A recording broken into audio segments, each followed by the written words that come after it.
Bom dia, boa tarde, boa noite. Meu nome é Ana Cristina e sejam muito bem-vindos ao primeiro episódio do podcast Odisseia de Pandora. Pois bem, por que o título Odisseia de Pandora?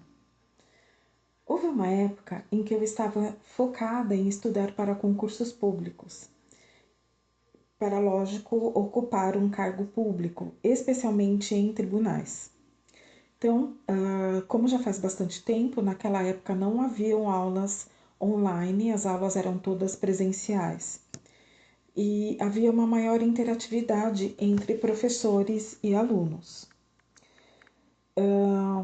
Os professores, eles sempre faziam, no caso de textos de lei, eles sempre faziam uma leitura seca do texto, uma ou até várias leituras, mas geralmente era uma vez que os professores liam, e eles comentavam, faziam um comentário daqueles pontos que eles julgavam serem mais importantes para a gente, ou que fossem, que tivessem um texto muito difícil.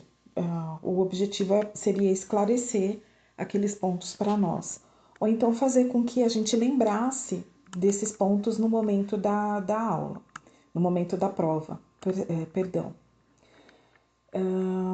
Embora eu tenha desistido naquele momento de prestar concursos públicos, muito daquilo que eu estudei eu continuei, eu gravei em minha memória por alguma razão e eu trouxe para a minha vida e trouxe para a minha vivência.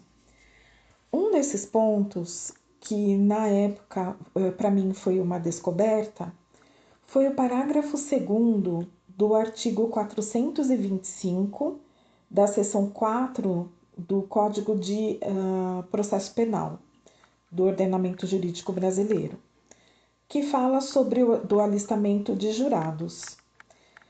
O parágrafo 2º, ele diz exatamente o seguinte: o juiz-presidente requisitará às autoridades locais, associações de classe e de bairro, entidades associativas e culturais, instituições de ensino em geral, universidades, sindicatos, repartições públicas e outros núcleos comunitários a indicação de pessoas que reúnam as condições para exercer a função de jurado.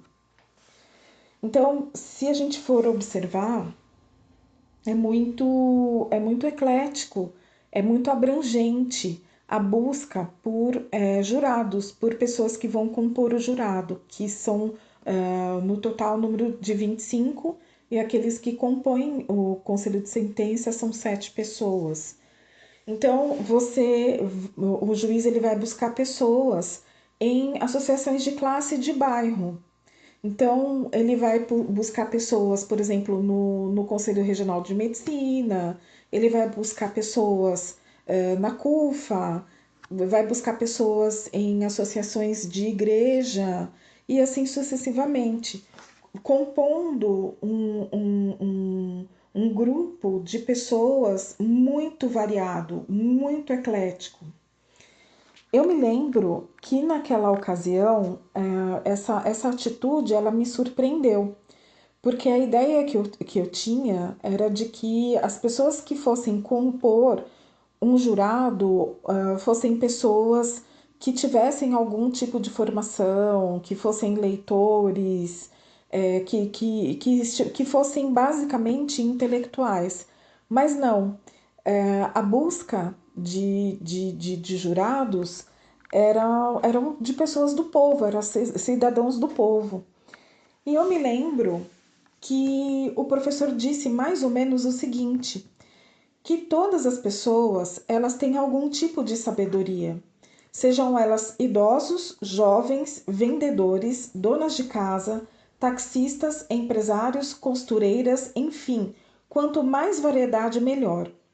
E eu me lembro que ele explicou que, por causa dos diferentes pontos de vista, a sentença ela deveria ser mais justa, porque você ia ter várias opiniões, vários pontos de vista. E aquele jurado, aquele conselho de sentença, eles teriam que chegar a uma síntese. E seria uma síntese mais justa se houvessem assim, pontos de vista variados.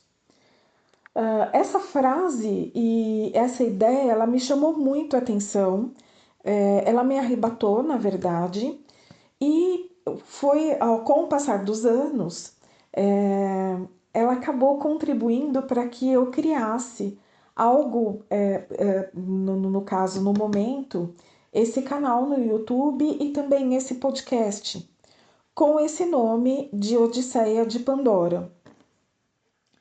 E por que esse nome?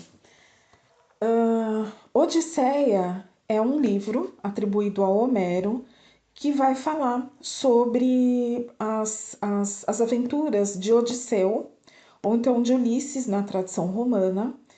E essa palavra ela tem um sentido hoje de algo assim, de aventura, ou então busca de desafios, de jornada, busca e muitas descobertas. No nosso caso, essas descobertas elas serão intelectuais, emocionais e até espirituais, dependendo do caso do artigo que eu for, daquilo que eu for abordar.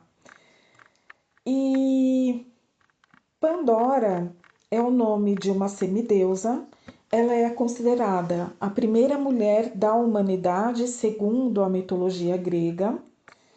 E eu tomei conhecimento desse mito, do mito de Pandora, através de um curso de tarô que eu fiz também há muitos anos, onde o professor utilizava as cartas do tarô mitológico. E para explicar a carta estrela, ele explicou o mito de Pandora. Então, ele nos explicou que a Pandora, quando ela foi se casar com Prometeu, ela recebeu uma caixa e foi informado que ela não poderia abrir aquela caixa. Só que, por curiosidade, ela chegou um determinado dia, ela abriu aquela caixa. E quando ela abriu a caixa, todas as mazelas humanas saíram. Então, a ganância, a violência, enfim, todas as mazelas humanas. E no fundo dessa caixa restou a esperança. Então, a carta estrela, ela tem esse sentido de esperança, de fé, de cura, de inspiração e de guia interior, que seria uma espécie de intuição. Desde esse momento, esse mito ele me chamou muito a atenção por duas razões. Primeiro, que ela é um mito muito parecido com o mito de Eva, né, de Adão e Eva, e também, embora haja protestos, e também porque a formação da semideusa Pandora, ela é uma criatura que ela, além de ser bela, ela é uma pessoa que tem habilidades de raciocínio, inteligência e conhecimento. Então, por esse motivo, ela quis buscar, ela quis entender o motivo, a razão por não poder abrir aquela caixa, o que tinha dentro daquela caixa. Então, a curiosidade, o ímpeto em adquirir conhecimento, em saber por quê.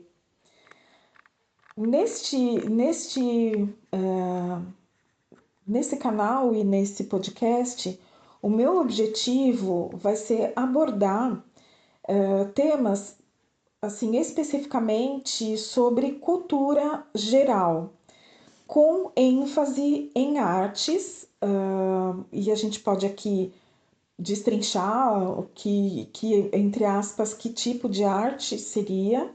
Então, são artes plásticas, artes visuais, design, literatura, história, dança, ciências, moda, e todos esses assuntos, por exemplo, a própria mitologia, mas sem, no entanto, me prender aquilo que é acadêmico, não que o acadêmico e o clássico eles não sejam importantes, muito pelo contrário, eles são importantíssimos, mas a cultura popular e o entretenimento também. E o meu objetivo é de igualar esses conhecimentos e mostrar que, na verdade, ambos têm importância, ambos têm o seu valor, ambos têm a sua sabedoria.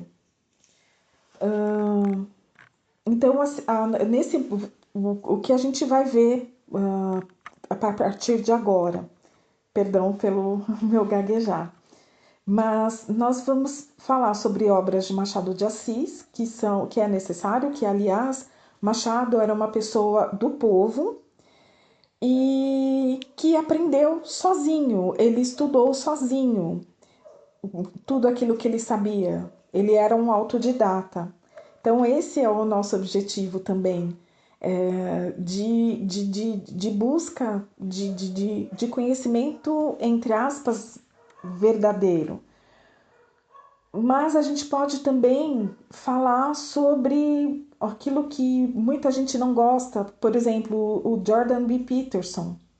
A gente pode falar sobre Outlander, da série dos livros, que são obras que muita gente também não gosta, porque é considerado obras de mulheres maduras, vamos dizer assim. A gente pode falar sobre biografias, desde pessoas que são do meio erudito até pessoas que têm uma fama mais popular, estão inseridas num contexto de arte popular, vamos dizer assim, fatos históricos e assim por diante. Então, sendo assim, o objetivo deste canal é buscar logicamente divulgar o conhecimento e não somente divulgar o conhecimento, mas também fazer uma troca de informações. Todas as pessoas que têm o objetivo de também contribuir para que a gente aumente o nosso repertório estão bem-vindos. E a nossa curiosidade vai ser a nossa bússola. Espero que vocês tenham gostado desse primeiro episódio e vamos a partir de agora iniciar a nossa jornada. Muito obrigada!